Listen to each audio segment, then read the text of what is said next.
Di dalam kehidupan kita sebagai seorang muslim, minimal 5 kali dalam sehari semalam kita mendengar seruan untuk mendirikan solat yang disebut azan. Ada kalimat menarik di dalam kalimat azan itu, yakni seruan hayya 'alal falah, marilah menuju kepada keberuntungan, marilah meraih kemenangan. Seruan ini adalah kecenderungan dari setiap manusia, apapun warna kulitnya. Artinya, setiap orang dalam hidup selalu ingin meraih dan mencari kemenangan. Kemenangan akan melahirkan kepuasan batin, dan kepuasan batin memberikan kebahagiaan. Sedangkan kekalahan melahirkan penderitaan batin, dan penderitaan batin menjerumuskan seseorang di dalam berbagai bentuk kerugian. Jikalau inilah seruan azan, maka masalahnya ialah apa yang menyebabkan kita meraih kemenangan. Al-Quranul Karim memberikan tuntunan dan ajaran kepada kita bahwa orang-orang yang memperoleh kemenangan itu tidak lain adalah orang-orang yang bertakwa. Hanyalah mereka yang bertakwa kepada Allah Subhanahu wa ta'ala pada akhirnya akan tampil sebagai pemenang. Lalu siapa orang yang bertakwa itu? Dijelaskan dalam awal-awal Al-Baqarah, orang yang bertakwa yang akan meraih kemenangan. Pertama, allazina yu'minuna bil ghaib, yaitu orang-orang yang beriman kepada yang gaib, percaya bahwa ada alam yang gaib, alam yang abstrak, alam yang tidak bisa dijangkau oleh salah satu daripada panca indera kita.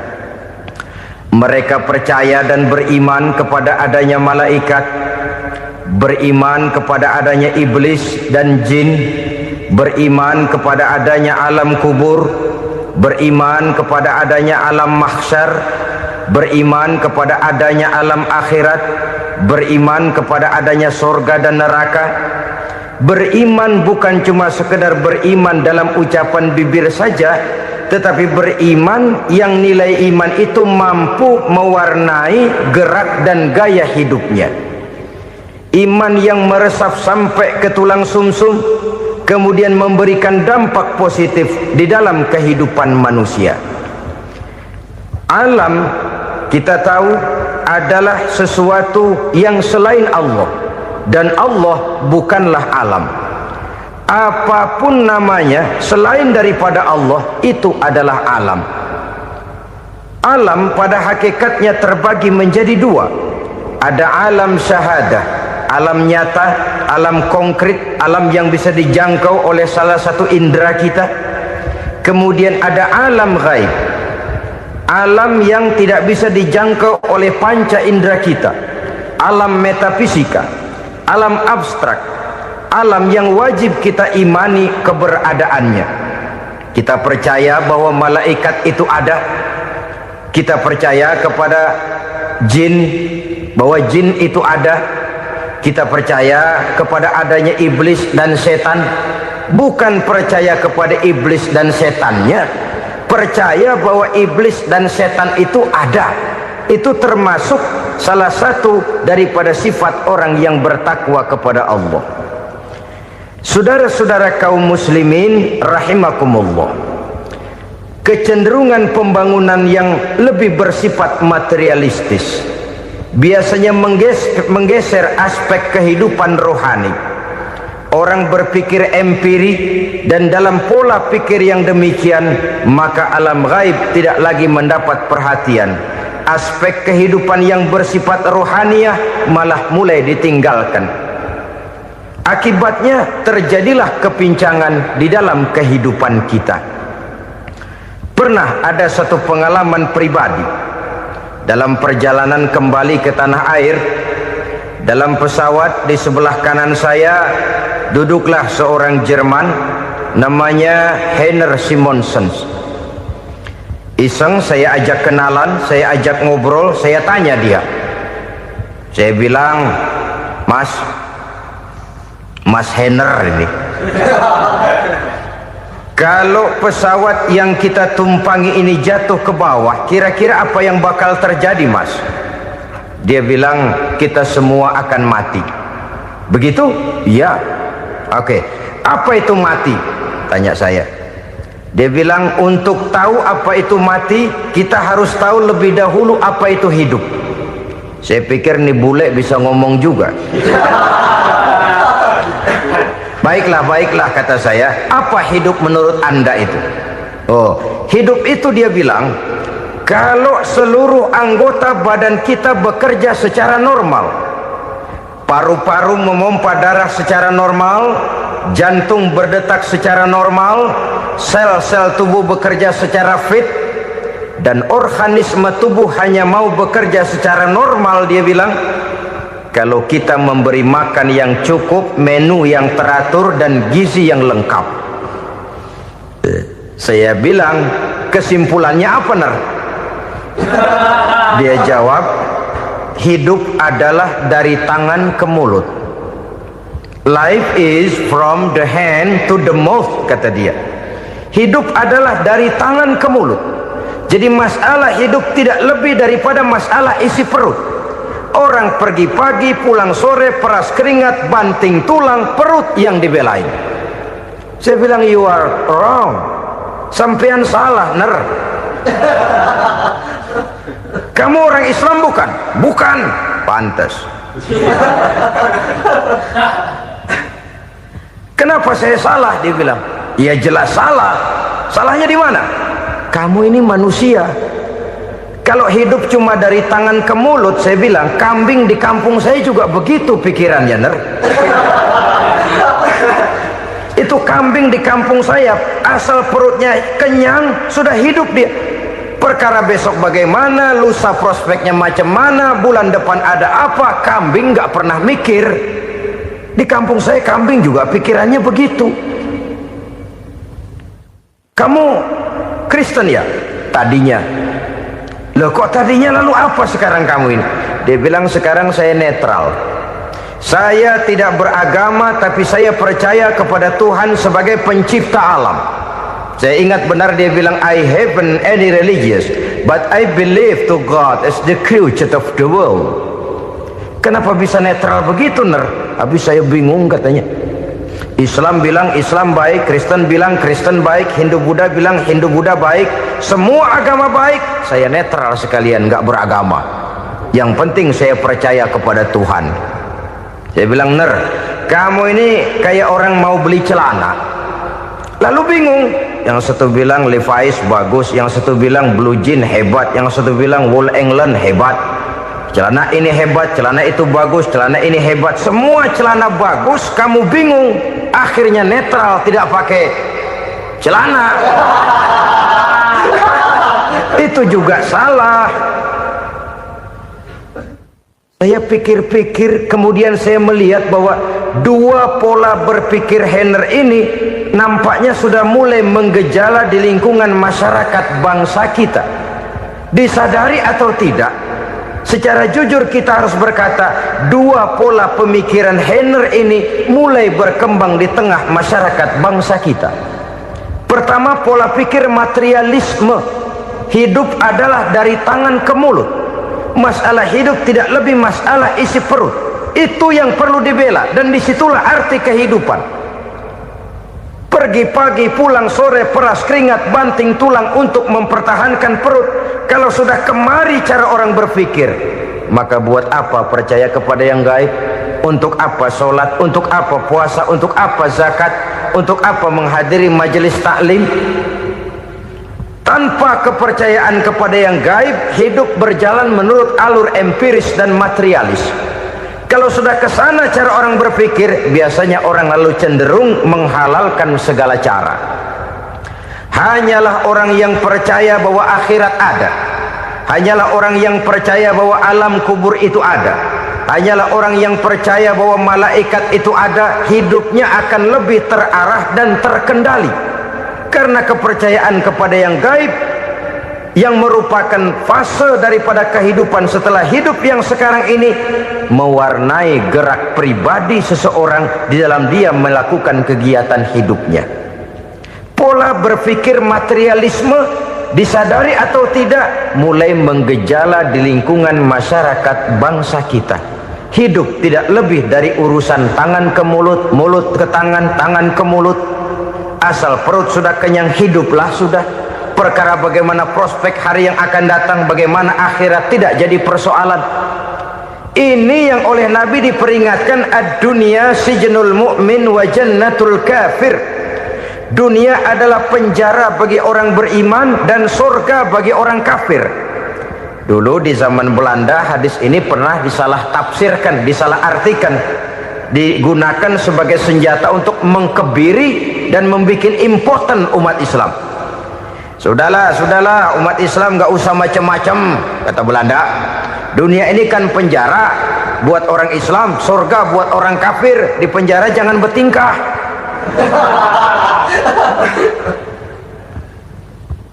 Pengertiannya tidak begitu. Dunia adalah penjara bagi orang mukmin. Artinya dalam kehidupan dunia seorang mukmin tidak bebas memperturutkan hawa nafsunya. Di penjara hawa nafsunya. Sebaliknya surga bagi orang-orang kafir. Buat orang kafir surgalah dunia ini. Mereka bebas memperturutkan hawa nafsunya, dilarang tidak terlarang, dicegah pun tidak tercegah. Mereka hidup menurut alur bisikan nafsu mereka sendiri.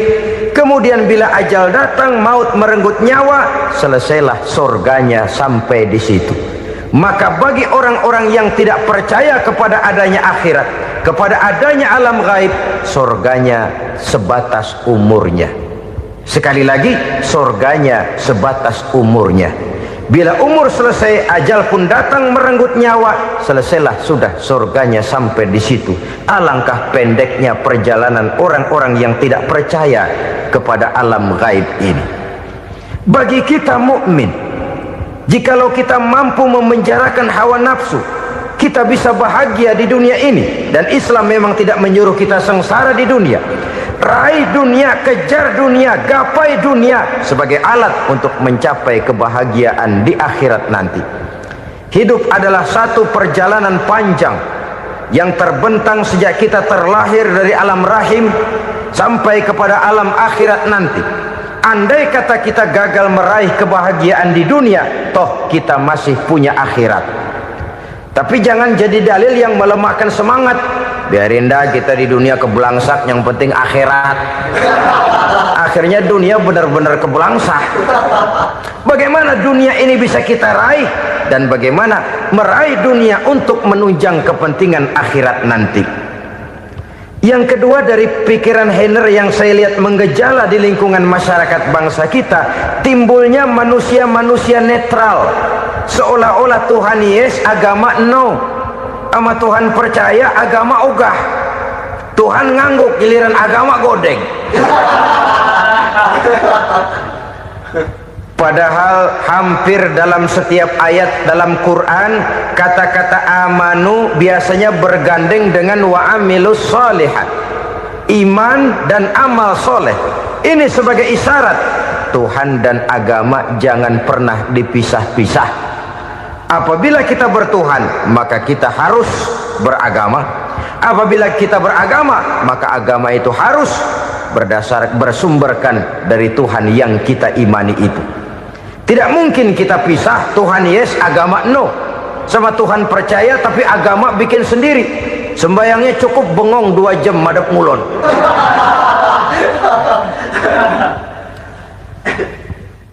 Saudara-saudara kaum muslimin rahimakumullah. Jadi dengan demikian, agama yang kita akui merupakan unsur mutlak di dalam pembangunan sekarang ini, merupakan bagian dari kehidupan yang menuntun kita bahwa di balik alam nyata ini, di balik alam syahadah ini ada alam gaib. Dan mudabbir, murabbi, yang mengatur, yang menguasai, yang memelihara baik dia alam nyata, baik dia alam gaib, tidak lain adalah Allah Subhanahu wa ta'ala. Di sana ada satu super power, satu maha kekuatan yang kita perlu bersandar kepadanya. Sebagai makhluk nyata yang hidup di alam nyata, berbuatlah secara nyata sebagaimana harusnya kita berbuat. Karena Islam jelas bukan agamanya orang pemalas. Islam jelas bukan agamanya orang yang mengajarkan setelah selesai sholat boleh duduk, nggelenggem ayam-ayam, ndelohom, menghitung bintang di langit sambil menunggu keajaiban. Tidak. Islam adalah agama yang mengajarkan apabila sholat sudah selesai kamu kerjakan, bertebaranlah di permukaan bumi, cari karunia Tuhanmu. Jangan hidup berpangku tangan menunggu keajaiban, karena hidup bukan undian. Jangan berharap untung besar tanpa mau peras keringat. Tapi di sebalik itu toh kita juga harus yakin bahwa di sisi usaha nyata yang kita lakukan ada satu super power, satu maha kekuatan gaib yang menentukan berhasil dan tidaknya usaha kita. Kepercayaan kepada hal semacam inilah yang mendorong kita untuk mempunyai sandaran vertikal, agar jikalau usaha ini berhasil kita tidak lupa diri dan lupa daratan. Jikalau usaha ini gagal kita tidak putus asa dan buruk sangka, tidak cupik pandangan dan sempit hati, tapi mampu melihat persoalan dengan kacamata putih sambil husnuzon kepada Allah Subhanahu wa ta'ala. Kita percaya malaikat itu ada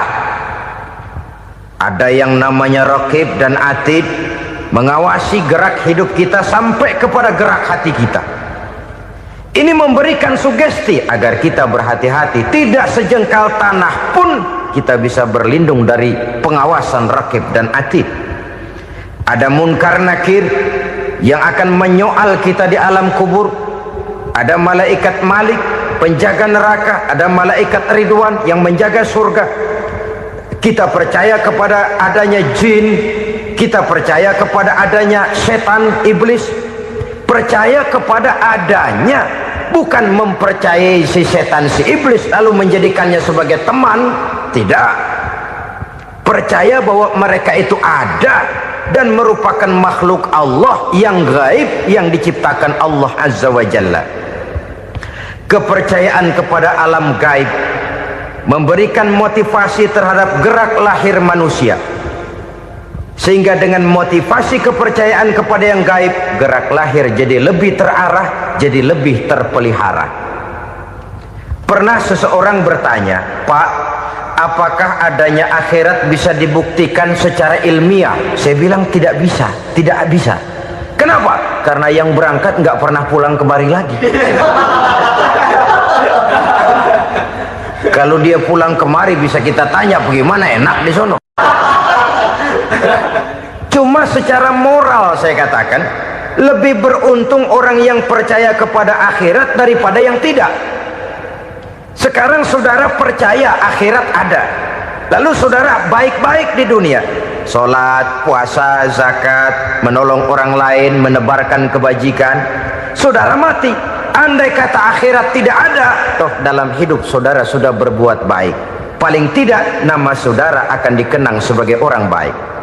Sebaliknya, saudara percaya, kata saya, bahwa akhirat tidak ada, lalu hidup semau-maunya, tenggelam dalam maksiat dan munkarat, menentang Allah, tidak mau ruku dan sujud. Lalu saudara mati, kemudian akhirat ada, ayo mau apa? Bekal tidak punya. Jadi secara moral lebih beruntung orang yang percaya kepada adanya akhirat daripada yang tidak percaya. Dan itu alam gaib yang tidak bisa dibuktikan secara eksat. Jangankan untuk membuktikan seperti itu, dalam kehidupan sehari-hari saja yang kita rasakan tidak selalu berbentuk toh. Angin, bagaimana sih bentuknya angin? Kita tidak tahu. Merah, buktinya kalau dikerok merah. Yang merah itu kulit, yang kulit kita bukan anginnya. Sakit, rasa sakit itu ada, tapi bagaimana bentuk sakit kita nggak pernah tahu. Kalau kita makan cabai pedas, bagaimana bentuk pedas itu tidak ada, tapi rasa ada. bentuk pedas hijau, cabenya bukan pedasnya. Tidak semua yang kita rasakan bisa kita gambarkan dalam bentuk yang konkret. Oleh karena itu, sekali lagi bahwa kepercayaan kepada alam yang gaib mampu memberikan satu sugesti yang menata kehidupan seseorang lebih lurus, lebih terarah, dan lebih terkendali. Maka wajar kalau kepercayaan kepada yang gaib mengantarkan seseorang untuk meraih kemenangan. Kenapa? Dia percaya kepada yang gaib, bahwa akhirat ada, bahwa alam kubur ada, bahwa pertanggungan jawab itu ada. Maka dia lalu tidak hidup saenae udele dewe, itu loh. Tidak hidup menurut seleranya sendiri, terarah, teratur. Ini cirinya yang pertama. Orang bertakwa yang akan meraih kemenangan, mereka beriman, mereka percaya kepada yang gaib. Bahkan hal-hal konkret saja selalu berangkat dari yang gaib. Saudara-saudara, para remaja, para pemuda sekarang ini tidak pernah tahu toh siapa yang akan jadi teman hidup saudara. Kita bisa saja ngerancang, mentargetkan, tapi toh akhirnya yang namanya jodoh bukan kekuasaan kita. Rezeki di luar kemampuan kita. Begitu juga ajal, maut, jodoh, ajal adalah contoh-contoh konkret bahwa pada akhirnya yang gaiblah yang menentukan. Bertahun-tahun ngelancong, emang jodoh seret nggak jadi.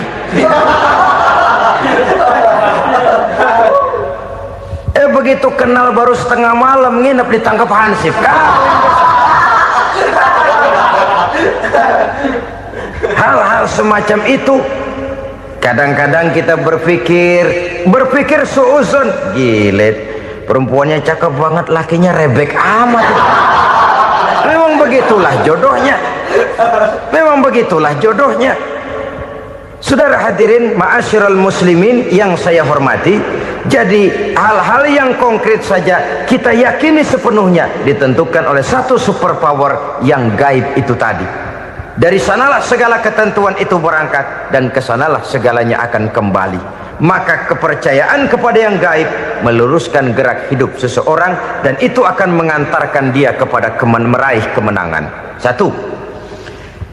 Yang kedua, wa yuqimuna shalah. Orang bertakwa yang akan meraih kemenangan itu adalah orang-orang yang mendirikan sholat. Kenapa sholat mengantarkan orang untuk meraih kemenangan? Yang jelas, inna sholata tanha anil fahsya'i wal munkar. Sholat mampu mencegah manusia dari perbuatan keji dan munkar. Banyak filsafat hidup yang terkandung di dalam sholat ini. Sejak kita wudhu sampai kita menghadap ke arah kiblat, sampai kita melakukan gerak-gerak sholat, bacaan-bacaan yang ada di dalam sholat, lalu sampai kepada mengucapkan salam. Banyak filsafat hidup yang terkandung di dalam sholat. Umpamanya saja, setelah takbiratul ihram mulai kita dengan sholat dalam posisi berdiri, diajarkan dalam kitab-kitab fikih agar kita melihat ke arah tempat sujud. Ini kan filsafat kehidupan. Kalau kamu sholat dalam posisi berdiri, lihat tempat sujud. Jangan sholat mata jelalatan, sebab nanti bisa mengurangi kekhusyuan. Jadi wajar kalau yang dikatakan bahwa yang paling afdol adalah shaf yang di depan. Kenapa? Secara harfiah pengertiannya akan lebih mengundang kekhusyuan. Kenapa? Kalau kita di shaf paling depan di masjid umpamanya paling banter kita lihat tembok. Tapi kalau kita shaf di tengah atau di belakang, orang-orang di depan kita pun akan kelihatan. Yang bajunya loreng, yang bajunya genggang, yang bajunya macam-macam. Kita lihat, kadang-kadang kita pikirin, ada yang bajunya bolong. Kita sholat tapi dalam hati, nih orang bajunya robek yang nggak tahu apa. Ada saja hal-hal yang mengusik kekhusyuan kita. Oleh sebab itu diajarkan dalam posisi berdiri, lihat, arahkan pandangan matamu kepada tempat sujud. Ini kan filsafat kehidupan. Maksudnya apa? Kalau lagi diri lihat dong tempat sujud. Kalau udah di atas ingat dong sama yang bawah. Kalau sudah tinggi, ingat dong dari mana kamu berangkat. Kalau sudah berkuasa, bantu dong yang lemah. Kalau sudah kaya, santuni dong yang miskin. Kalau sudah alim, bimbing dong yang awam. Ini filsafat kehidupan. Dalam posisi berdiri, kau lihat tempat sujud. Ini akan melahirkan kepekaan sosial, di mana seseorang mau tahu kepada orang lainnya. Bagaimanapun kaya kita, tinggi pangkat dan jabatan kita, jikalau hidup hanya untuk kepentingan perut sendiri saja, rasanya belum membawa manfaat di dalam kehidupan kita. Tapi efek yang tertinggi sesungguhnya, solat mencegah manusia dari perbuatan keji dan munkar. Perbuatan keji dan munkar, walaupun kelihatannya mendatangkan uang, membawa keuntungan, tapi itu keuntungan semu, keuntungan sementara. Dengan menipu orang lain kita bisa dapat untung, tapi tidak membawa berkah, dan itu adalah kerugian besar dalam kehidupan kita. Maka untuk meraih kemenangan harus dimulai dengan membentuk kepribadian yang tegar, memiliki sandaran vertikal yang langsung kepada Allah Subhanahu wa ta'ala, dan itu hanya bisa kita tempuh melalui jalur ibadah formal yang sudah ditentukan Allah, yakni solat yang 5 waktu. Untuk memperkuat itu ada solat-solat sunnah, rawatib, nawafil sebagai terminal kontrol cadangan untuk memelihara stabilitas temperatur batin di dalam kita berhubungan dengan zat yang maha gaib, yaitu Allah Subhanahu wa ta'ala. Orang sering bertanya, Pak, itu tetangga saya nggak sholat, duitnya nggak habis-habis, Pak. Nggak sholat tapi mobilnya tambah terus, nggak sholat tapi usahanya makin maju. Tapi di sisi lain ada orang yang rajin sholat, rezekinya butak bener, anaknya mana kurus, mana korengan. Saudara hadirin ma'asyiral muslimin rahimakumullah, harus saya katakan bahwa solat memang bukan untuk cari duit. Solat adalah sandaran vertikal kita kepada Allah. Sedangkan soal rezeki itu berkaitan dengan sifat Allah maha pengasih dan maha penyayang. Allah maha pengasih, siapapun dikasih kalau mau usaha. Allah maha penyayang, tidak semua orang disayang oleh Allah Azza wa Jalla. Dan belum tentu banyak harta itu merupakan nikmat. Mungkin juga istidraj. Artinya istidraj itu dikasih tapi diambulin, kalau bahasa Betawinya itu. Dikasih tapi diambulin, itu bukan merupakan nikmat sesungguhnya, lebih merupakan azab dari Allah Subhanahu wa ta'ala.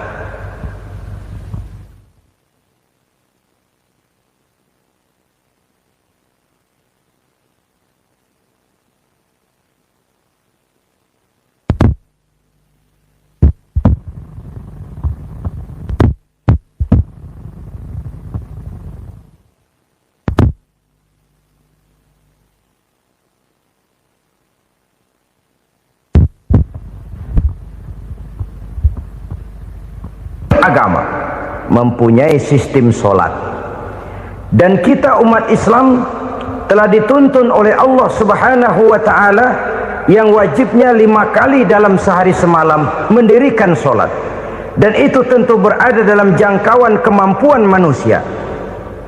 Pada awalnya barangkali kita memang merasa solat itu satu kewajiban, tapi semakin kita hayati makna, manfaat dan filsafat yang terkandung di dalam ajaran solat, semakin sampai kita kepada keyakinan bahwa solat adalah keperluan kita. Sehingga pada waktu tertentu dinilai puncaknya, kita tidak lagi akan berkata saya wajib solat, tapi kita akan berkata saya perlu solat. Kalau kita sudah merasakan itu adalah keperluan kita, nah di sanalah kita baru akan merasakan ruginya kalau hal itu tidak kita laksanakan. Sepanjang kita masih berkata saya wajib sholat, kita akan lebih merasakan dia sebagai beban ketimbang sebagai keperluan. Yang jelas Allah tidak memerlukan ibadah yang kita laksanakan ini. Dengan kata lain, Andai kata satu dunia penuh ini orang tidak ada yang sholat satu pun, Allah tidak akan turun dari jabatan Tuhan. Jangan lalu berpikir kalau kita ngambek se-RW kagak sembahyang Tuhan tekor kali ini ya. Tentu tidak. Itu perlunya kita, bukan perlunya Allah. Dan pada induknya kita akan berkata, saya perlu agama. Kalau secara induk kita sudah memerlukan agama, maka konsep-konsep yang ada di dalam ajaran agama itu pun adalah juga merupakan keperluan kita. Baik dia bernama sholat, baik dia bernama puasa, baik dia bernama zakat, baik dia bernama haji, seluruhnya adalah keperluan kita. Dan sesuatu yang kita perlukan apabila tidak kita laksanakan akan melahirkan kerugian di dalam kehidupan. Jangan heran kalau kita membaca riwayat perjalanan hidup para salafus soleh, orang-orang soleh. Ada yang tahajud sampai 100 rakaat, ada yang sholat malam kakinya sampai bengkak. Kita sekalinya bengkak biri-biri. Ada yang sholat membaca surah dalam Al-Quran sampai khotam Quran. Kok mau? Mereka sudah merasakan itu keperluan. Itu saja soalnya. Satu saat pun jikalau kita merasa bahwa itu keperluan saya, kita pun akan melaksanakan seperti itu. Keperluan saya dalam kehidupan. Inilah yang kedua. Yang ketiga, orang bertakwa yang akan meraih kemenangan itu, wa mimma razaqnahum yunfikun. Mereka membelanjakan sebagian daripada rezeki yang diberikan Allah kepada mereka. Mereka infakkan di jalan Allah. Ada satu dialog menarik. Satu hari seorang anak muda bertemu dengan seorang kakek-kakek yang sudah dikenalnya baik. Bertanyalah anak muda ini, "Kek, umur kakek berapa tahun?" 15 tahun, kata si kakek. Anak kakek berapa orang? 1. Harta kakek berapa banyak? 15 juta. Si anak muda ini bengong, lalu protes, "Kok kakek bohongin saya?" "Kenapa?" "Saya tahu umur kakek 70 tahun. Kenapa ngaku 15? Saya tahu anak kakek 5. Kenapa bilang 1? Saya tahu kakek miliuner, miliaran uang kakek. Kenapa ngaku cuma 15 juta? Begini, kata si kakek tadi. Benar, umur saya 70 tahun. Tapi dari umur yang 70 tahun itu baru 15 tahun terakhir ini saya merasakan ibadah kepada Allah. Meninggalkan maksiat, jauh dari segala macam munkarat. Maka yang 15 tahun inilah yang benar-benar saya rasakan sebagai umur saya. Benar anak saya 5, tapi yang 4 susah diatur. Cuman 1 rasanya nih yang bakal jadi si buah hati belahan jantung berlanjut cerita penerus sejarah. Cuma 1 ini yang saya harapkan, yang akan jadi anak soleh, yang akan membuat saya menerima pensiunan pahala. Kalau yang 4 apek dah, nggak ada harapan. Yang 1 nyekek botol melulu. Oh begitu, iya. Lalu kenapa kakek bilang harta kakek cuma 15 juta padahal saya tahu kakek uangnya miliaran, depositonya banyak? Ya karena 15 juta itulah yang saya ingat yang pernah saya belanjakan di jalan Allah. Saya merasa itulah harta saya yang sebenarnya. Yang miliaran yang saya simpan di bank kelak kalau satu saat saya mati akan jadi rebutan di antara anak-anak saya. Iya kalau anak saya soleh kayak yang 1 ini. Kalau yang 4 tadi udah tulen dia bakal berantem dah berebut tuh. Jadi 15 juta yang saya belanjakan di jalan Allah inilah yang saya merasakan benar-benar harta saya yang sesungguhnya. Dialog ini patut menjadi bahan renungan kita bersama. Diberikan kita umur 40, 50, 60, 70, 80.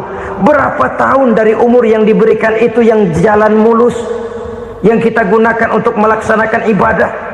Banyak harta kita simpan di bank, di lemari, di dompet, di tas. Tapi berapa yang sudah kita depositokan di jalan Allah yang akan menemani kita di hari kita kembali nanti? Maka orang bertakwa yang akan meraih kemenangan, wa mimma razaqnahum yunfikun, mereka membelanjakan sebagian dari rezeki yang diberikan Allah di jalan Allah subhanahu wa ta'ala. Ma'asyiral muslimin rahimakumullah, zahirnya memang kita memberikan kepada orang lain, tapi hakikatnya kita menyimpan untuk diri kita sendiri. Kita memberikan kepada yatim piatu 25.000, zahirnya kita memberikan si yatim, hakikatnya kan kita cuma nyimpan.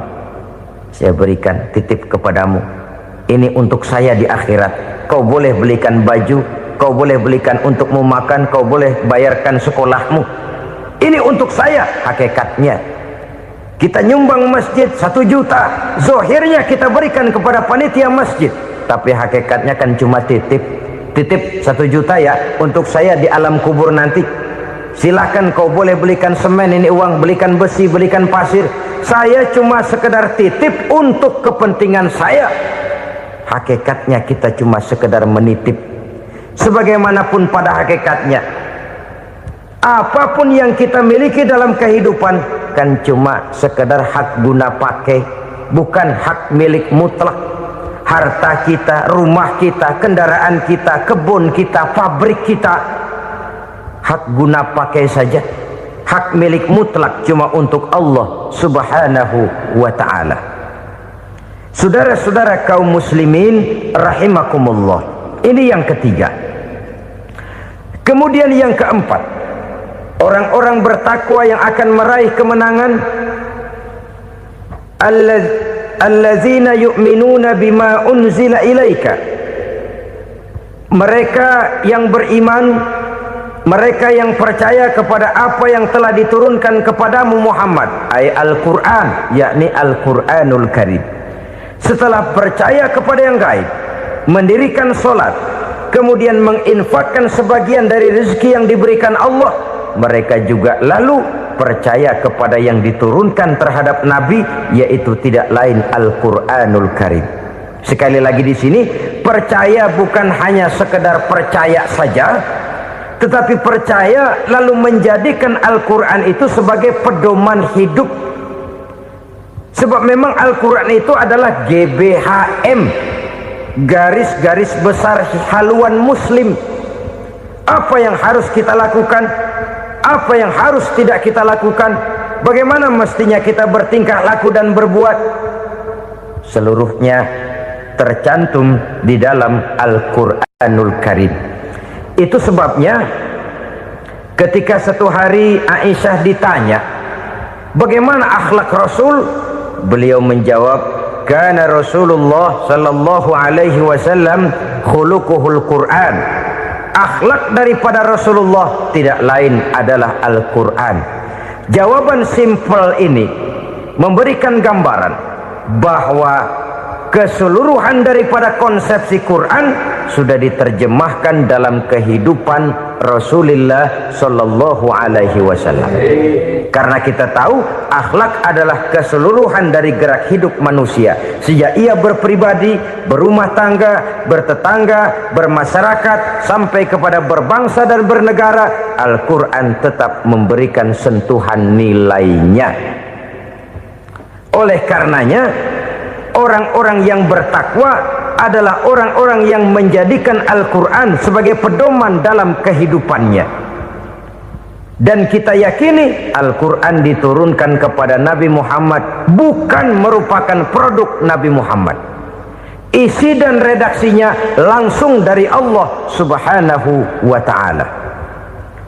Kemudian cirinya yang kelima, orang bertakwa yang akan meraih kemenangan itu, wa ma unzila min qablika, tidak hanya sekedar percaya kepada yang diturunkan terhadap Nabi Muhammad yaitu Al-Quran, mereka juga percaya kepada apa yang pernah diturunkan kepada para nabi, kepada para rasul sebelum Nabi Muhammad. Percaya kepada adanya suhuf, percaya kepada adanya Taurat, percaya kepada adanya Injil, percaya bahwa Allah dahulunya sudah menurunkan Taurat kepada Musa, percaya bahwa Allah sudah menurunkan Injil kepada Isa, percaya Injil ada, Taurat ada, diturunkan Allah untuk Isa dan Musa, tetapi tidak wajib mengamalkannya karena kita sudah diberikan Al-Quranul Karim. Ini yang perlu saya garis bawahi. Kita percaya Allah telah menurunkan Injil dahulu kepada Isa. Kita percaya bahwa Allah telah menurunkan Taurat dahulunya kepada Nabi Musa. Kadang-kadang ini dijadikan dalih, dikacaukan pengertiannya.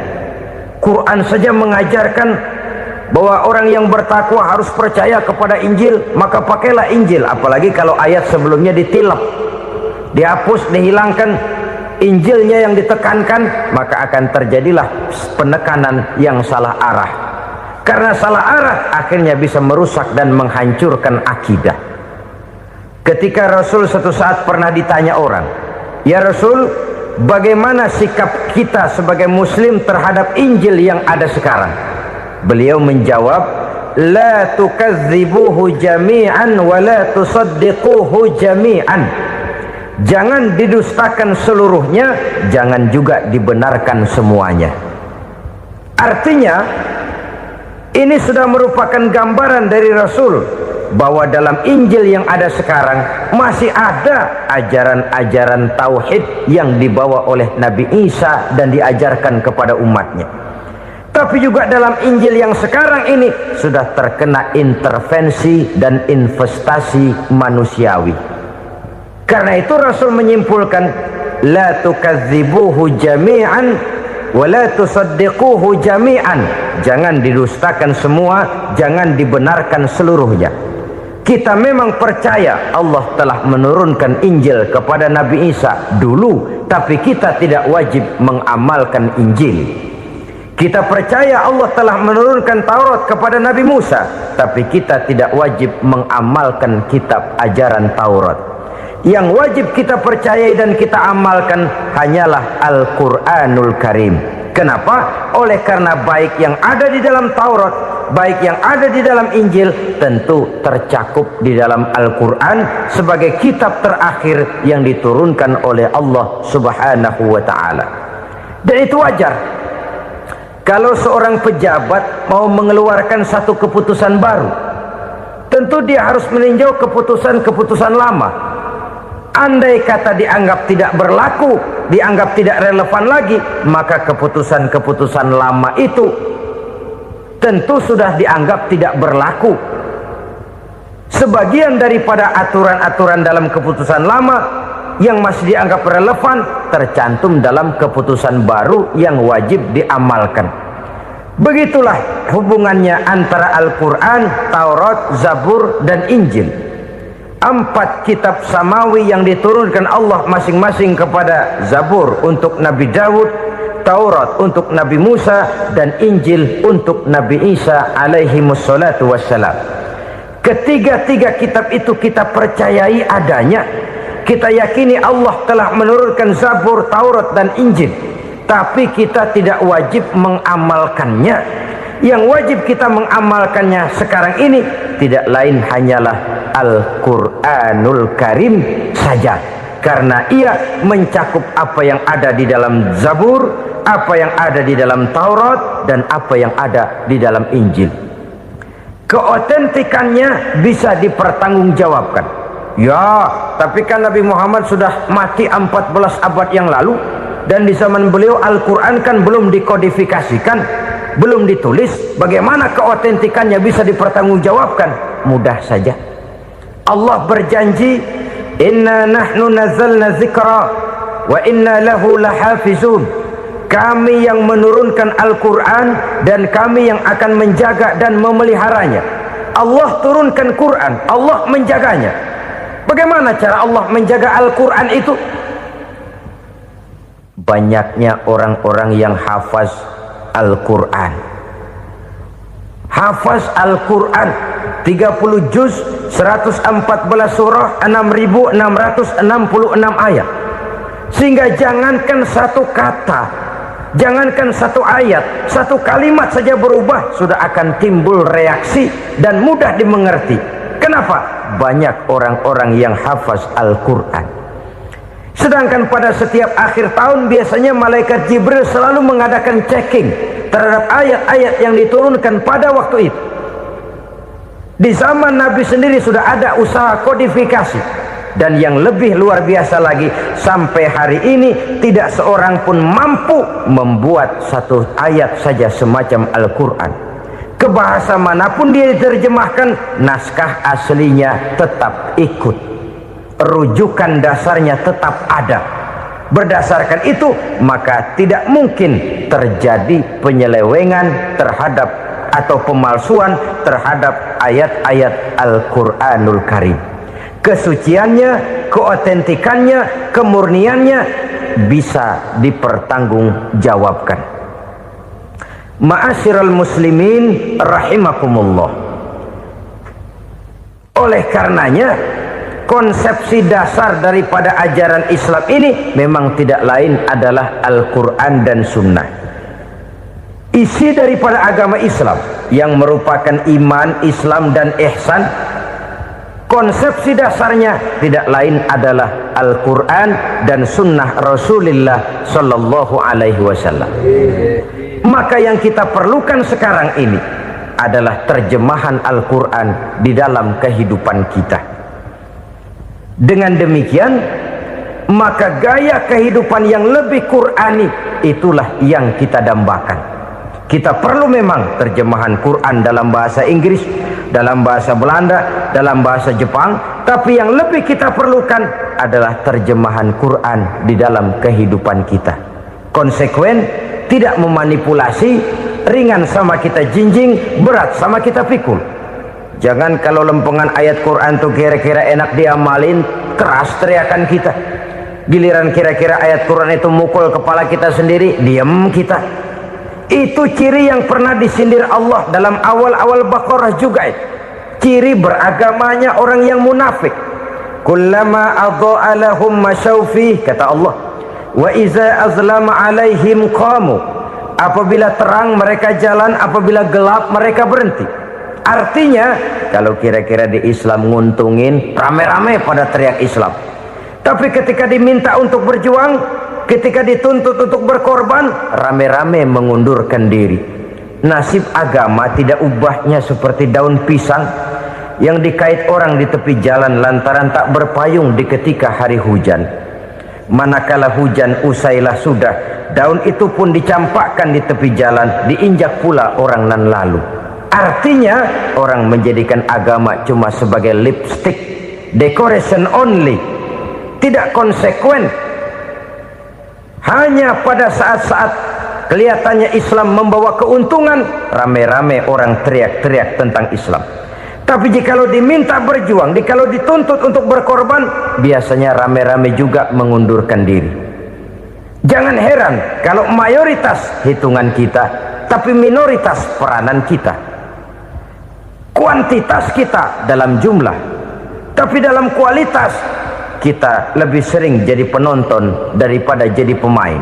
Padahal itu sangat tidak boleh terjadi. Umat Islam di Indonesia harus bangkit. Umat Islam di Indonesia harus sadar akan keberadaannya. Tidak boleh hanya jadi penonton berpangku tangan, karena memang agama kita juga mengajarkan untuk konsekuen di dalam menjabarkan ajaran-ajaran daripada agama kita. Kita sering jatuh menjadi umat yang lemah oleh karena kita ini tidak pandai menggalang kebersamaan yang diakibatkan tidak konsekuennya kita. Diistilahkan bahwa umat Islam di dalam menggalang kebersamaannya itu harus seperti orang main sepak bola. Saudara-saudara kan tahu orang main sepak bola itu. Orang main sepak bola, kalau pertandingan belum dimulai sih silakan saja kumpul di luar lapangan, atur strategi yang baik. Tapi kalau pertandingan sudah dimulai, turun ke lapangan hijau, jangan kumpul terus. Ada sepak bola gotong royong, mundur-mundur rame-rame, depan ke depan kumpul melulu mainnya. Kalah. Orang main sepak bola itu ya harus ada penyerang tengah, harus ada penjaga gawang, harus ada strikernya, harus ada kiri luarnya, kanan dalamnya yang jadi backnya. Posisi boleh bermacam-macam, tapi yang penting saling ngoper untuk menggolkan gawang lawan.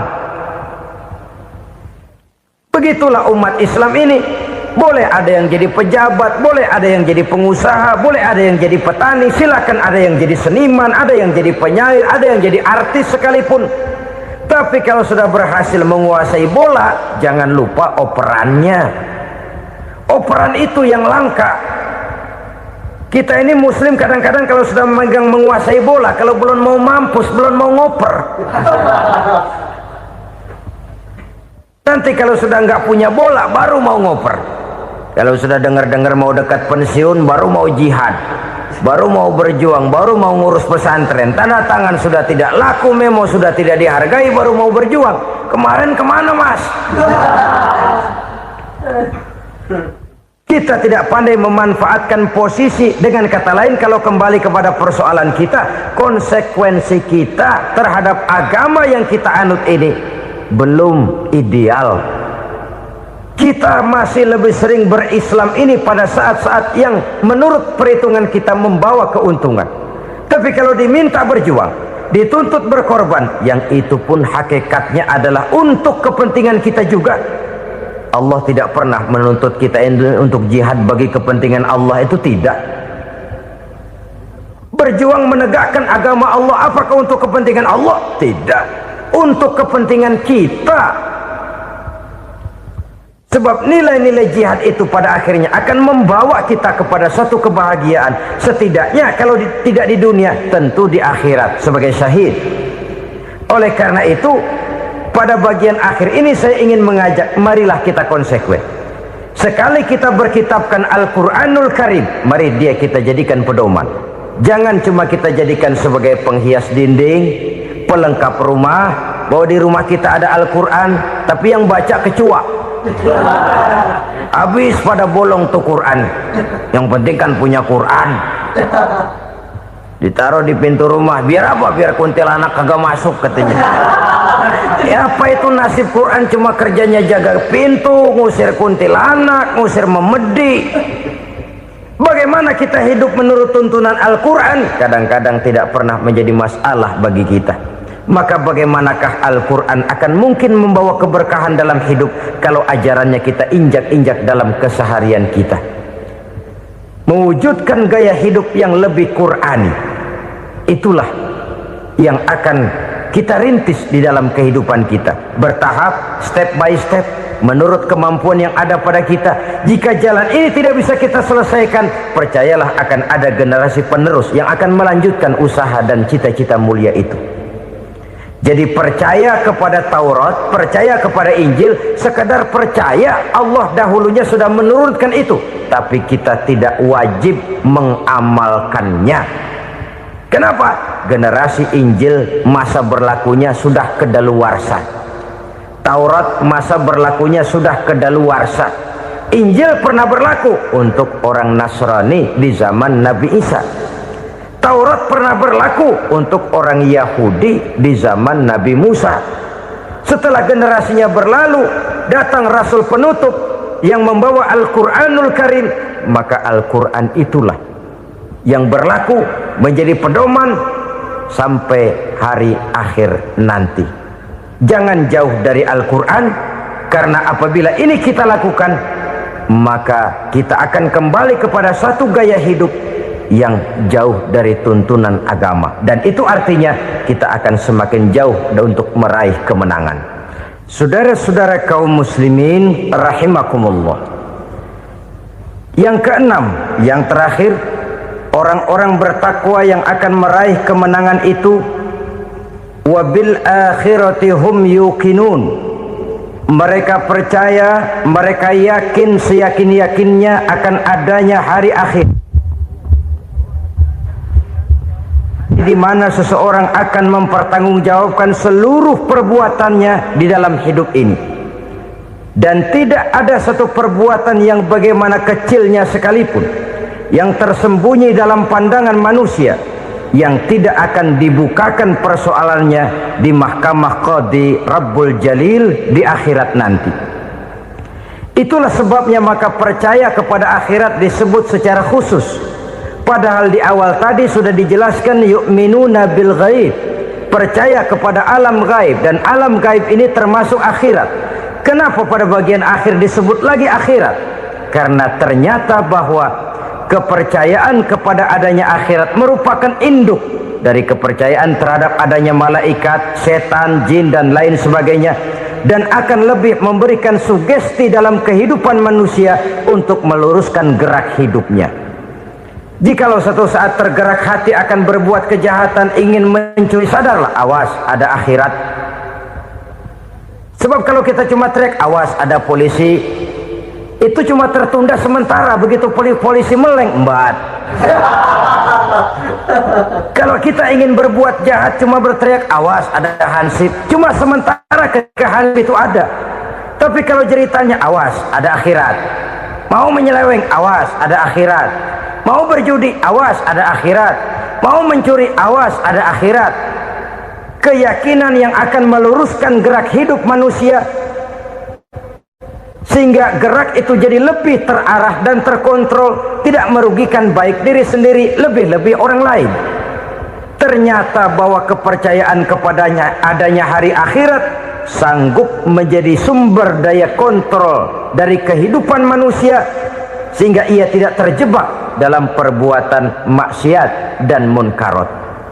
Saudara-saudara kaum muslimin, inilah saja yang kita bicarakan pada pertemuan kali ini. Semoga Allah subhanahu wa ta'ala memberikan kekuatan zahir dan batin kepada kita untuk dapat meraih kemenangan dengan beriman kepada yang gaib, mendirikan solat, membelanjakan sebagian dari rezeki yang diberikan Allah, percaya kepada Al-Quran, beriman kepada kitab-kitab yang diturunkan sebelum Al-Quran, lalu meyakini adanya hari akhirat. Saya percaya kepada sesuatu yang saya mengerti, sesuatu yang boleh dipelajari sejak TK sampai perguruan tinggi, sejak anak-anak sampai kakek nenek. Saya bukan percaya kepada sesuatu yang saya tidak mengerti tapi yang harus saya percaya. Saya justru percaya kepada sesuatu yang memang saya mengerti. Saudara-saudara, demikianlah bahwa Tuhan dalam Islam adalah Tuhan yang terbuka, rasional, boleh dipelajari sejak kakek-kakek sampai anak-anak, sejak TK sampai kepada perguruan tinggi. Lalu yang kedua, masih menurut kata dia, saya adalah pengagum Amerika, dia bilang, sebagai penegak hak-hak asasi manusia, sebagai pahlawan demokrasi yang pagi-pagi sudah mencanangkan di dalam dia punya Declaration of Independence bahwa semua manusia dilahirkan sama, all men are created equal. Saya kagum dengan itu, sampai pada satu saat menurut cerita dia, saya berada di New York, saya mau masuk sebuah restoran, saya tertegun ketika saya akan masuk. Di pintu restoran itu tertulis white only, white only, hanya melayani kulit putih. Artinya sing kulite ireng minggir. Saya gelo, saya nelongso, bahasa Inggrisnya. Katanya all men are created equal, semua manusia dilahirkan sama. Lah ini kok tegel-tegele, kok sampai hati bikin tulisan hanya melayani kulit putih. Sampai saya melihat dalam Islam ini betapa si kulit putih dan si kulit hitam duduk saling berdampingan. Masjid menjadi simbol semangat kebersamaan mereka. Siapapun masuk masjid, buka sepatu. Di sana mereka menghadap ke arah yang sama, menyembah Allah Tuhan yang sama, mengikuti cara Rasul yang sama, melakukan gerak yang sama, membaca bacaan yang sama, dengan bahasa yang sama. Persaudaraan seperti inilah yang lama saya dambakan. Ini kenapa saya memilih Islam. Saudara-saudara kaum muslimin, saya ingin menggunakan cerita ini sebagai pengantar bahwa salah satu misi Islam memang membebaskan manusia dari ras diskriminasi. Nabi menyatakan, innallaha la yanzuru ila suwarikum wa amwalikum, walakin yanzuru ila qulubikum wa a'malikum. Sungguh Allah tidak melihat tampangmu, Allah tidak melihat potonganmu, Allah juga tidak melihat hartamu. Yang Allah lihat adalah hati dan amal perbuatanmu. Islam membebaskan manusia dari ras diskriminasi. Dari manapun orang datang, apapun warna kulitnya, dari suku apapun ia dilahirkan, akidah mengikatnya dalam satu persaudaraan yang mesra, persaudaraan Islam. Nilai manusia dengan demikian bergantung kepada ketakwaannya. Takwa, seperti kita tahu, adalah bahasa Quran yang sudah menjadi bahasa kita. Sedemikian sering kalimat ini dipakai, sampai-sampai ia mengalami pergeseran dari arti yang sebenarnya. Takwa, sejauh yang kita baca dari peninggalan para ulama kita, mempunyai konotasi imtithalul awamir wajtinabun nawahi. Melaksanakan seluruh yang diperintah Allah dan meninggalkan semua yang dilarangnya. Apa perbedaan prinsipnya? Kalau melaksanakan perintah itu sesuai dengan kemampuan, tapi menjauhi larangan itu mutlak. Enak kalau ada ayat jauhilah larangan Allah semampu kamu, enak. Yang semampu kita itu melaksanakan perintah, tapi kalau sudah meninggalkan larangan mutlak, jauhi, tinggalkan. Disitulah nilai ketakwaan seseorang. Ini kan enggak, karena takwa digunakan oleh semua orang, akhirnya artinya bergeser. Semua ngomong takwa. Pejabat kalau dilantik bertakwa, bertakwa, bertakwa, sampai membleh bertakwa. Setelah pelantikan mata takwa ngalor dia ngidul. Harus dikembalikan kepada pengertian asalnya. Takwa itu adalah komitmen seseorang kepada perintah Allah dan komitmen meninggalkan yang dilarangnya sesuai dengan kemampuan. Di situ nilai manusia dalam pandangan Allah. Yang tadi Nabi katakan, Allah nggak lihat potongan kita, Allah nggak lihat harta kita.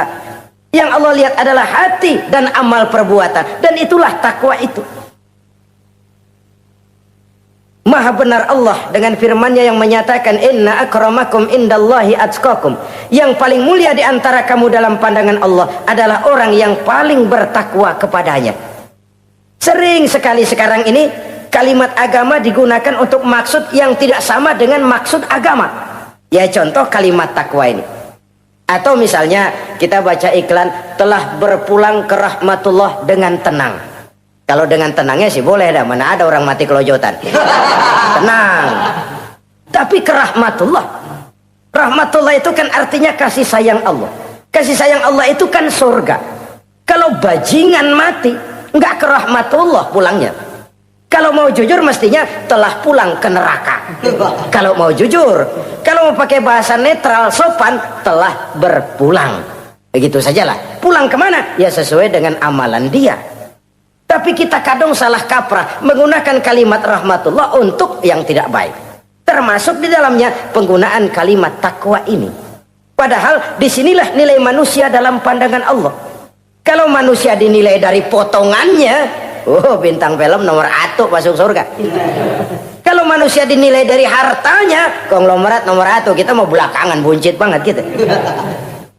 Allah maha benar. Yang paling mulia di antara kamu dalam pandangan Allah, yang paling bertakwa kepadanya. Nah, apa sih sifat-sifat orang takwa itu? Ini yang akan kita bicarakan pada pertemuan kali ini. Berangkat dari surah Al-Baqarah ayat 3 sampai dengan ayat 5. Kita akan melihat 5 tanda orang-orang takwa itu. Apa dia? Pertama, allazina yu'minuna bil ghaib. Orang yang bertakwa adalah orang yang beriman kepada hal-hal yang gaib. Kita tahu bahwa yang ada ini kan cuma 2 saja pada hakikatnya. Pertama Allah, dan yang kedua alam. Allah adalah apa yang selain alam. Yang selain alam itu ya Allah namanya. Allah itu bukan alam, dan alam bukannya Allah. Allah disebut Khalik, alam disebut makhluk. Kemudian alam ini kan ada 2 macam. Ada alam nyata, ada alam gaib. Ada alam syahadah, ada alam gaib. Alam nyata kita sebut dengan alam fisika, dan alam gaib kita namakan dengan alam metafisika. Termasuk dalam alam gaib ini kita wajib beriman.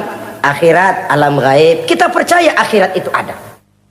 Alam kubur, alam gaib, kita yakini keberadaannya. Malaikat, alam gaib. Jin, alam gaib. Setan, genderuwo, memedi, kuntilanak, tuyul. Kita percaya kepada iblis, percaya bahwa iblis itu ada. Kita percaya kepada malaikat, percaya bahwa malaikat itu ada. Dan kepercayaan ini sudah nature. Kalau kita lihat dalam dunia animisme, orang dahulu menyembah pohon sebenarnya kan karena dia percaya bahwa pohon punya kekuatan. Kekuatan itu yang disembah untuk mengharap manfaatnya atau terhindar dari bahaya yang bisa ditimbulkannya. Orang menyembah api karena percaya di balik api itu ada kekuatan. Orang menyembah lautan begitu, orang menyembah gunung begitu. Nah, Islam mengarahkan ini kepada hal-hal yang lebih konkret. Percaya kepada alam gaib. Bahwa di balik alam nyata ini ada alam yang tidak nyata. Apakah itu namanya akhirat, alam barzah, malaikat, jin, itu semua termasuk di dalam alam yang gaib. Orang yang bertakwa, alladzina yu'minuna bil ghaib. Dia percaya kepada yang gaib-gaib itu. Percaya tentang adanya. Bukan percaya kepada iblis, lalu ngikutin si iblis, bukan. Kita percaya yang namanya iblis itu ada. Setan itu ada, jin itu ada, malaikat itu ada, alam kubur itu ada. Sebagai makhluk yang diciptakan oleh Allah dan Allah sebagai khalik. Baik alam syahadat, baik alam gaib, penciptanya tetap Allah Subhanahu wa ta'ala. Allah menciptakan siang, Allah ciptakan malam, Allah ciptakan yang baik, Allah ciptakan yang tidak baik. Apa perlunya? Ada manfaatnya untuk keseimbangan dalam alam ini. Manusia kan diberikan kebebasan bahwa segala sesuatu sudah ditentukan Allah memang, tapi kan tidak diberitahukan ke kita. Alam naj'al lahu 'ainaini wa lisana wa syafatain. Bukankah kami berikan kamu dua mata, dua telinga, lidah? Bukankah kami berikan kamu kemampuan untuk berpikir? Kami berikan tunjukkan dua jalan yang baik, yang tidak baik. Kira-kira, manusia, ini jalan kebaikan, akhirnya akan sampai ke surga. Ini jalan kejahatan, akhirnya akan sampai ke neraka. Silakan kamu memilih. Agar kamu tidak salah pilih, kami berikan otak, kami turunkan rasul, kami turunkan wahyu, kami turunkan agama. Kalau sudah sedemikian komplitnya masih salah pilih juga, emang dasar rezeki bonyok. Dikasih otak, diturunkan nabi dan rasul, diturunkan wahyu, ditunjukkan jalan kebenaran. Malahan kata Imam Mustafa Al-Maraghi, Allah memberikan petunjuk kepada kita itu bertahap. Pertama diberikan yang namanya hidayatul ilham, insting. Insting ini tingkatan dasar yang sangat diperlukan oleh manusia. Kita bisa lapar, kita bisa sedih, kita bisa gembira, kita bisa nangis, kita bisa ketawa. Nggak ada yang ngajarin. Belum pernah saya melihat ada kursus ketawa, belum pernah. Belum pernah ada akademi pertangisan, nggak ada. Itu insting yang kita bawa sejak lahir. Dan anehnya ketawa tiap orang nggak sama, nangis tiap orang nggak sama. Itu insting. Bayangin kalau itu nggak ada, kita nggak bisa sedih, nggak bisa gembira, kita nggak bisa ketawa, nggak bisa nangis, polos hidup ini kayak boneka. Nggak ada insting. Nah, ini juga diberikan kepada binatang. Binatang kan cuma instingnya insting rendah. Binatang marah bisa marah, tapi perasaan mulia binatang nggak punya. Kepengen dipuji kan kagak ada binatang. Dia cuma punya perasaan rendah. Marah, pengen tahu kebo kita sodok, marah dia. Perasaan rendah, lapar binatang punya, kenyang binatang punya, tapi perasaan tinggi binatang nggak punya. Kepengen hidup lebih baik, nggak ada. Kepengen hidup terhormat, nggak ada. Senang kalau dipuji, nggak ada. Coba dah kebo kita puji habis-habisan, diam aja dia. Waduh, lu Bo bukan main Bo, hebat bener. Ya tetap aja kebo. Atau kita caci maki, nggak bakal dia marah. Ini perasaan tinggi, ingin lebih baik, ingin lebih terhormat, senang kalau dipuji, marah kalau dicaci. Itu perasaan tinggi yang hanya diberikan kepada manusia. Manusia dipuji senang, dicaci marah. Orang kita puji walaupun wah kamu hebat bener, walaupun dia bilang ah kamu bisa aja, tapi kupingnya tetap aja mekar. Senang kalau dipuji. Insting yang rendah diberikan juga kepada binatang, tapi bukan insting yang tinggi. Ini petunjuk pertama. Dengan itu kita punya perasaan dasar untuk mengagumi, untuk sedih, untuk gembira dan sebagainya. Setelah insting kita diberikan panca indera yang kerjanya juga nggak sama. Penciuman dengan pendengaran dengan penglihatan kan nggak sama. Yang enak buat kuping belum tentu enak buat hidung. Orang buang angin kalau ditinjau dari segi bunyi enak buat kuping, tapi hidung kan kelabakan. Kerjanya nggak sama. Panca indera ini penting sebagai kesiapan untuk melayani insting. Persiapan melayani insting. Cukupkah? Tidak. Binatang juga diberikan panca indera. Bahkan kadang-kadang panca indera binatang lebih tajam daripada panca indera manusia. Nah, lalu diberikan yang ketiga. Ini yang membedakan manusia dari binatang. Apa? Hidayah berupa akal, pikiran. Dengan ini coba kita lihat. Manusia bikin rumah, burung bikin rumah. Tapi bandingkan rumah burung dari tahun atu, ya gitu-gitu aja. Tapi rumah manusia, Masya Allah, modelnya macam-macam. Ada yang kita dari jauh nggak ngerti, ini celengan apa rumah orang ini, bundar begini. Binatang bikin rumah, manusia bikin rumah. Binatang bikin rumah dengan insting, manusia bikin rumah dengan otak. Hasilnya berbeda. Manusia tidak punya sayap, tapi dengan otaknya dia bisa terbang lebih tinggi dari burung. Manusia tidak bernapas dengan insang, tapi dengan otaknya dia bisa nyelam lebih dalam daripada ikan. Ini kelebihan manusia dari binatang, diberikan otak. Belum cukup rupanya otak, karena otak ini penemuannya relatif. Apa yang dianggap hari ini benar, besok udah nggak benar. Apa yang hari ini otaknya bilang baik, besok dia bilang jelek. Apa yang hari ini otaknya bilang katakan jelek, besok dia bilang baik. Yang relatif tidak bisa dijadikan pegangan.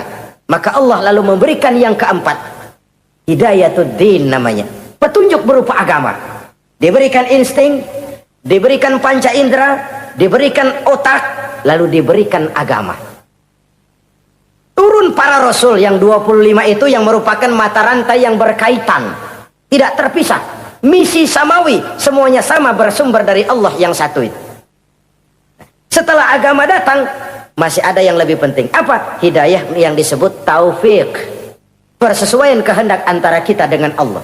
Kalau taufik tidak datang, kalau taufik tidak dapat, Kan'an saja anak Nabi Nuh kufur, anak Nabi tidak dapat taufik namanya itu. Agama turun, bapaknya Nabi. Bapaknya Nabi. Azar, ayahnya Nabi Allah Ibrahim, tidak mendapat taufik. Lalu Abu Jahal, Abu Lahab, pamannya Nabi, tidak mendapat taufik. Lalu istrinya Nabi Lut tidak mendapat taufik. Bayangkan ini, anak Nabi, paman Nabi, bapak Nabi, istri Nabi. Taufik inilah yang hak prerogatif Allah. Insting semua dikasih, panca indera semua dikasih, otak semua dikasih, agama kepada semua diturunkan. Tapi taufik ini hak prerogatif Allah. Lah kita ini bersyukur, ponakan Nabi aja bukan dapat taufik.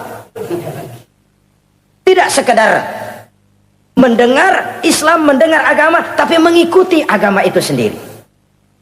Inilah institusi-institusi yang diberikan Allah kepada kita. Jadi kalau sudah begini lengkap, manusia, nih aku kasih, tempuh jalan ini, masih salah juga, dasar sableng. Pantas kalau Allah mengadili, pantas kalau Allah memberikan sanksi. Kenapa? Rasul udah turun, otak dikasih, panca indera dikasih, peringatan dikasih, masih salah juga, pantas dong kalau diadili. Kecuali kalau Allah nggak nurunin apa-apa, hidup dah selagu-lagu lu sono, mau guling mau gupak terserah deh.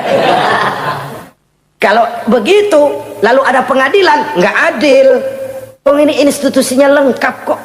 Pantas kalau Allah mengadakan pengadilan di akhirat. Pantas kalau Allah meminta kita pertanggungan jawab. Komplit begini rupa. Nah, termasuk di dalamnya kita percaya kepada yang gaib ini. Bahwa ada yang tidak nyata di balik yang nyata ini. Ada yang kita percaya kebaikannya, ada yang kita percaya sekedar percaya saja. Kayak setan, iblis, kita percaya adanya, tapi kan nggak wajib ngikutin. Termasuk mempelajari ilmu-ilmunya setan, ilmu-ilmunya iblis. Tenung, santet, nujum-nujuman, ramal-ramalan, itu kan ilmu-ilmunya setan, ilmu-ilmunya iblis. Belajar saja pun jangan, belajar saja pun nggak boleh, apalagi sampai mengamalkannya. Karena tatkala kita belajar apalagi mengamalkan, kita sudah bersekutu dengan setan dan iblis. Nauzubillah summa nauzubillah. Ini yang pertama. Jadi orang yang bertakwa itu sifatnya yang pertama, dia percaya kepada yang gaib. Di balik yang nyata ada yang tidak nyata. Lah, saudara-saudara, jangankan yang alam seperti ini ya, alam kubur, alam akhirat. Masih di alam nyata ini saja ada sesuatu yang hanya kita bisa rasakan tapi nggak bisa kita lihat, nggak bisa kita pegang. Contohnya angin. Ada tuh, kita rasain tapi kan nggak bisa kita pegang. Bentuknya bagaimana kita nggak tahu. Wah, merah pak, kenapa? Buktinya dikerok. Itu mah merah kerokan, bukan warna angin merah. Sesuatu yang ada tapi hanya bisa kita rasakan. Pedas, makan cabai pedas. Pedas itu ada, tapi kan abstrak. Mana sih pedasnya? Nggak bisa kita pegang, nggak bisa kita lihat, tapi kita rasain. Oh, itu yang hijau mah cabai, Mang. Pedasnya mana pedasnya? Sesuatu yang cuma ada rasa, tanpa bentuk, tanpa bisa kita jamah.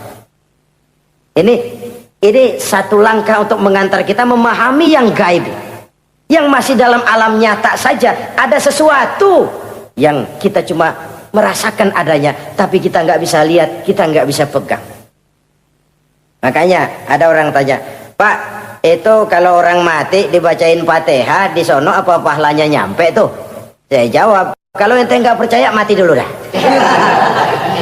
Mati dulu, bacain Fatihah, tungguin di sono. Kalau nggak nyampe balik lagi kemari. Long bagaimana hal-hal yang kayak begitu? Wong sholat saja kita nggak tahu sholat kita diterima atau tidak oleh Allah. Kita puasa, kita hanya melaksanakan. Allah mau terima apa tidak kita nggak tahu. Itu yang nyata-nyata, apalagi sudah berkaitan dengan hal-hal yang gaib. Ini sifat yang pertama, orang yang bertakwa, alladzina yu'minuna bil ghaib, dia percaya kepada yang gaib. Alam kubur itu ada, alam akhirat ada, malaikat ada, jin ada, surga ada, neraka ada, dan lain sebagainya. Satu. Yang kedua, orang yang bertakwa itu wa yuqimunas shalah. Setelah percaya kepada yang gaib, mereka juga mendirikan sholat. Nah, mari kita lihat ayatnya. Selalu yang berkaitan dengan sholat itu kalimatnya yuqimunas shalah, mendirikan sholat, bukan mengerjakan. Gak ada ayat i'malis sholah, if'alis sholah, kerjakan sholat, gak ada. Selalu aqimis sholah, dirikan sholat. Kenapa? Kata para ulama, kalimat mendirikan ini mengandung makna istimrar, mengandung arti kontinuitas, ada kelanjutan. Mendirikan sholat artinya mengerjakan sholat dengan betul. Selesai sholat, ajaran sholat diterjemahkan dalam kehidupan. Itu artinya mendirikan sholat. Nah, kalau dilihat dari sisi ini, banyak di antara kita yang sudah mengerjakan sholat tapi belum mendirikan sholat. Sebab mendirikan istimrar, ada kesinambungan. Selesai sholat, ajaran sholat diterjemahkan di tengah-tengah kehidupan bermasyarakat. Sehingga sholatnya punya refleksi, sholatnya punya bias dalam membentuk kepribadian dirinya. Ini kadang-kadang rancu, yang sembahyang dia, yang nyolong dia, yang baca Quran dia, yang fitnah orang dia, yang sedekah dia, yang nyolong dia juga. Ansip bingung bagaimana mutusinnya. Kalau mendirikan sholat mengandung arti kesinambungan, selesai sholat, ajaran sholat diterjemahkan dalam kehidupan. Apa? Banyak tentunya. Misalnya sholat melahirkan sikap rendah hati, melahirkan keikhlasan, melahirkan sifat jujur, melahirkan sifat disiplin, dan lain sebagainya. Dan itu diterjemahkan dalam kehidupan. Kita lihat, ini anggota badan kita yang paling terhormat kan kepala. Kalau bercanda sama teman, dipegang tangan, kita masih senyum. Dipegang kaki kita masih senyum. Tapi kalau pala dikeplakin, jengkel bukan main. Kenapa? Al-Mukarram itu adanya di sini, otak, di kepala. Tapi kepala yang kita hormati ini, ketika sujud dengan di hadapan Allah, sama rendahnya dengan telapak kaki kita. Allahu Akbar. Yang besar cuma Allah. Manusia, kepala sama rendah dengan telapak kaki. Kesadaran ini membias, selesai sholat, kembali ke masyarakat, sombongnya hilang. Apalagi ikhlas. Sholat itu kan lillahi ta'ala. Orang mau puji apa tidak, enggak soal. Orang mau bilang ini, mau bilang itu, soal lain. Yang penting ini saya kerjakan lillahi ta'ala, karena Allah saja, bukan karena yang lain. Disiplin. Sehari semalam 5 kali kita lapor kepada Sang Maha Komandan. Bagaimana tidak akan tercegah dari perbuatan yang keji dan munkar? Seorang prajurit saja, kalau sehari semalam 5 kali dia lapor kepada komandannya, saya yakin dia tidak akan sempat melaporkan yang tidak baik. Pantas kalau Al-Quran memberikan jaminan solat mampu mencegah manusia dari perbuatan yang keji dan munkar.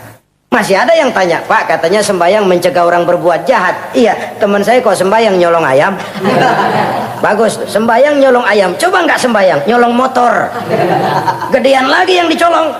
Dan sebenarnya itu bukan jawaban, itu cuma logika saja. Yang benar adalah solatnya belum berfungsi. Dia baru mengerjakan solat, belum mendirikan solat. Inilah yang kalau kita jujur mau bicara, inilah problem kita sekarang ini. Mengislamkan orang Islam. Bagaimana dari mengerjakan solat kita menjadi mendirikan solat. Agar solat itu membuahkan hasil berupa pembentukan kepribadian di tengah-tengah kehidupan sosial kemasyarakatan. Kalau tidak, ya sekedar terjebak kepada rutinitas. Pergi haji begitu, pulang haji bikin gila. Masuk Ramadan begitu, selesai Ramadan ya tetap begitu. Ibadah tidak memberikan bias dalam pembentukan pribadi.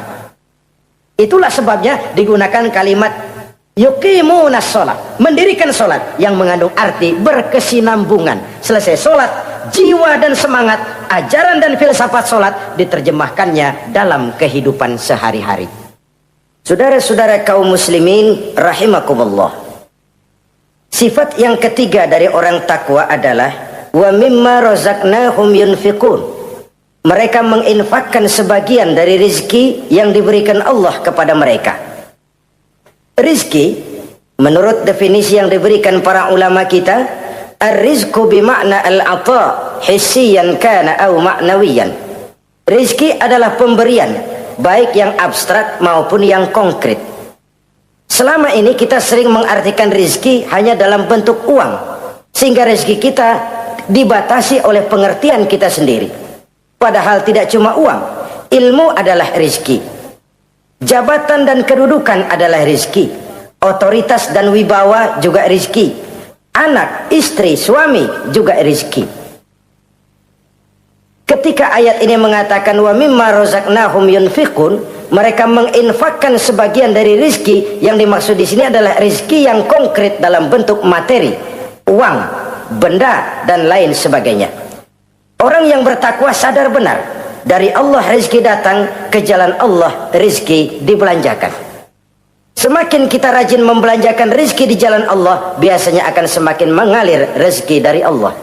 Semakin bakhil kita, kadang-kadang rezeki juga malas deketin kita. Yang keempat, orang yang bertakwa itu alladzina yu'minuna bima unzila ilaika wa ma unzila min qablik.